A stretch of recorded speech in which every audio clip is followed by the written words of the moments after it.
যে তারা আমাদেরকে যে প্রতিশ্রুতি দিয়েছিল তারা সেই প্রতিশ্রুতি ভঙ্গ করলো, তারা রাখলো না এবং কর্মীদের সঙ্গে বিশ্বাসঘাতকতা করলো। আমরা এই বাজেটের তীব্র বিরোধিতা করছি। এই বাজেটের প্রতি আমরা ভীষণ রকম হতাশাগ্রস্ত। এই West Bengal anganwadi workers and helpers ইউনিয়নের পক্ষ থেকে আমরা তীব্র নিন্দা করছি। পশ্চিমবঙ্গ আশাকর্মী ইউনিয়নের রাজ্য সম্পাদিকা ইসমত আরা খাতুন।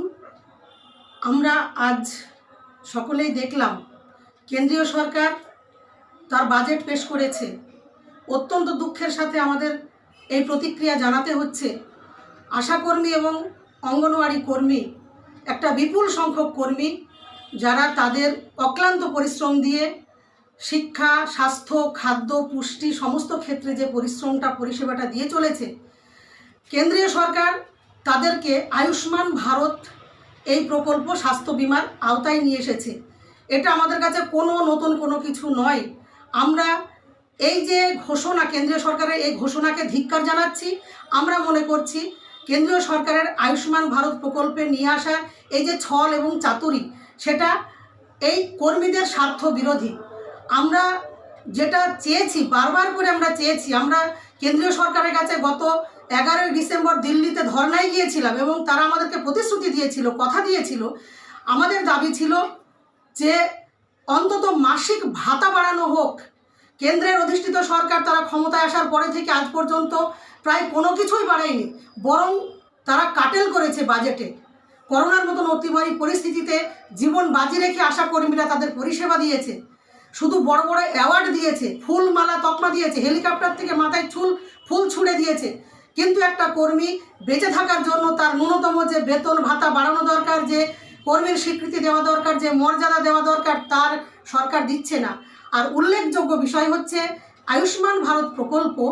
এটা গোটা ভারতবর্ষে তারা চালু করেছে 2018 সালে, কিন্তু এই পশ্চিমবঙ্গে আমাদের রাজ্যের সরকার কিন্তু এই প্রকল্পকে এখানে ঢুকতে দেয়নি, তারা অনুমোদন দেয়নি। রাজ্যের সরকারের আছে স্বাস্থ্যসাথী বিমা, সেই স্বাস্থ্যসাথী বিমার আওতায় এই কর্মীদেরকে আনা হয়েছে। কিন্তু এই স্বাস্থ্যসাথী বিমা বলি, আয়ুষ্মান ভারত বিমা বলি, যাই বলি, এগুলোর ভবিষ্যৎ কী এবং কী সুবিধা পায় এ রাজ্যের মানুষ, গোটা ভারতবর্ষের মানুষ জানে। এবং আমরা এটা চ্যালেঞ্জ করে বলতে পারি যে এই সুবিধা এই কর্মীরা পাবে না। যেটা প্রয়োজন ছিল তার বেতন বাড়িয়ে প্রতি মাসে মাসিক একটা আর্থিক তার নিশ্চয়তা দেওয়া, এইটা দিকে কিন্তু সরকার গেল না। এটা তারাও খুব ভালো করে জানে যে এ সুবিধা এ কর্মীরা পাবে না, আদৌ পাবে না। ফলে তাদের সঙ্গে বিশ্বাসঘাতকতা করা হলো। আমরা স্কিম ওয়ার্কার্স ফেডারেশন অফ ইন্ডিয়ার পক্ষ থেকে গত 11 তারিখে দিল্লিতে গিয়েছিলাম।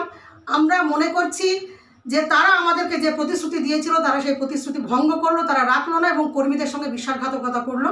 আমরা এই বাজেটের তীব্র বিরোধিতা করছি। আগামী দিনে আমরা দুর্বার আন্দোলন গড়ে তুলব। এই ভারতবর্ষের 10 লক্ষ আশাকর্মী যারা গোটা ভারতবর্ষের রাজ্যে রাজ্যে তীব্র ক্ষোভে ফেটে পড়ছে। ফলে কেন্দ্রীয় সরকার তারা কর্মীদের সঙ্গে ছল চাতুরি করছে। আমরা কোনোভাবেই এই বাজেটকে সমর্থন করছি না।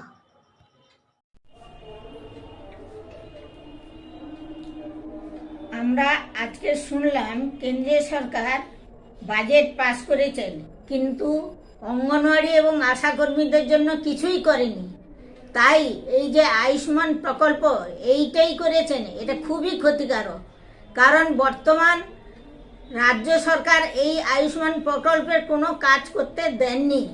আমরা চাইছি দীর্ঘদিন ধরে যে অঙ্গনওয়াড়ি কর্মীরা কাজ করছে, কেন্দ্র তারা সবাই জানে যে আজকের মাতৃমৃত্যুর হার এবং শিশু মৃত্যুর হার কমেছে এই অঙ্গনওয়াড়ি কর্মীদের জন্য।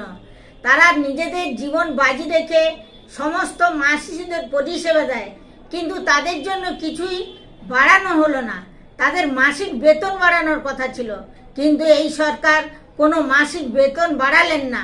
তাই এই West Bengal anganwadi workers and helpers ইউনিয়নের পক্ষ থেকে আমরা তীব্র নিন্দা করছি, যাতে এই কেন্দ্রীয় সরকার খুব দ্রুত যদি না আমাদের এই প্রকল্পের টাকা যদি না বাড়ায়, তাহলে কিন্তু আমরা তীব্র প্রতিবাদ করব।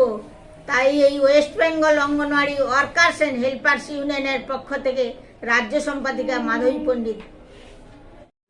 আমরা আজকে এই বাজেট দেখে ভীষণ রকম হতাশ হয়েছি। আমরা আয়ুষ্মান ভারতের আওতায় আমাদের আইসিডিএস এবং আশাকে ফেলা হয়েছে। 2018 সাল থেকে আয়ুষ্মান ভারত আছে আমাদের রাজ্যে। এটা এই প্রকল্প চালু হবে কিনা আদৌ সেটাও সন্দেহ আছে, যেহেতু আমাদের এখানে স্বাস্থ্যসাথী আছে। আমরা এই ধরনের বাজেট আশা করিনি। আমাদের ন্যূনতম ভাতা না বাড়িয়ে, আমাদের সরকারি কর্মী স্বীকৃতি না দিয়ে আমরা এই বাজেটের প্রতি আমরা ভীষণ রকম হতাশাগ্রস্ত। আমরা এরকম বাজেট ভাবতে পারছি না। এত কাজের চাপ, আমরা সব সময় পরিষেবা দিয়ে বেড়াচ্ছি, অথচ এটা বাজেট হলো। আমরা তীব্র প্রতিবাদ জানাচ্ছি। আমরা এই বাজেট চাইনি। আমাদের দিকটা সরকার একবারও ভাবলো না।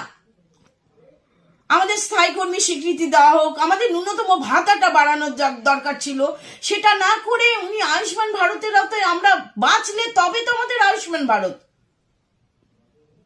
আমরা চাই না।